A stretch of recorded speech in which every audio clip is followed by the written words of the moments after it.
যখনই cinema release হয় তখনই খুব ভালো লাগে। আর যদি সেটা হয় ঈদ, তো ওইটা তো আরও মানে ভালো লাগার জায়গাটা অন্যরকম বাড়িয়ে দেয়।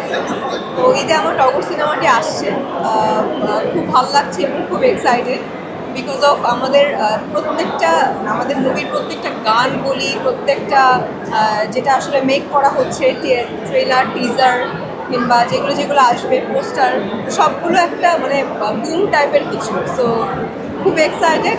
যতক্ষণ পর্যন্ত আপনাদেরকে না দেখাতে পারছি ততক্ষণ পর্যন্ত আসলে রাত 3-4টা বেজে যায়, ঘুম হয় না।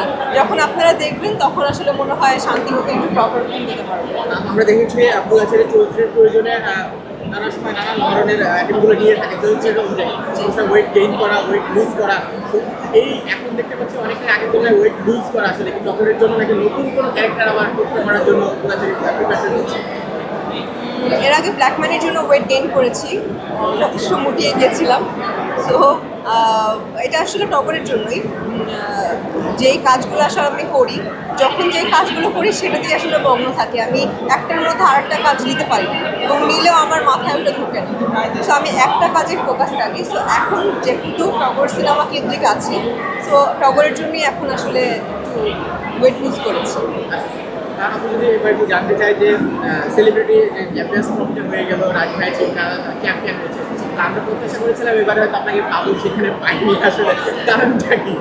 দেখুন, আমার সরাসরি আমি একটা কথা বলি, আমি যেটা পারি আমি সেটাই করি। আমি নাচতে পারি, আমি নাচ করি। আমি অভিনয় মোটামুটি একটু চেষ্টা করলে পারি, অভিনয় করি। কিংবা কথা বলতে দিলে একটু কথা বলতে পারি, ওটা করি। আমি ক্রিকেট খেলতে পারি না, সো আমি কেন ওখানে যাবো? যেটা পারি না সেটা কেন করবো?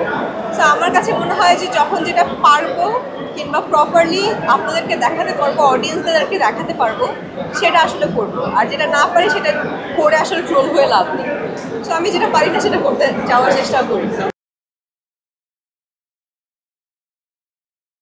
ওয়ালটন আবারও মিলিনিয়ার অফারে ওয়ালটন ফ্রিজ কিনে আপনিও হয়ে যেতে পারেন মিলিয়নিয়ার। মিলিনিয়ার ছড়াছড়ি দেশ জুড়ে, এটা শুধু ওয়ালটেনই পারে।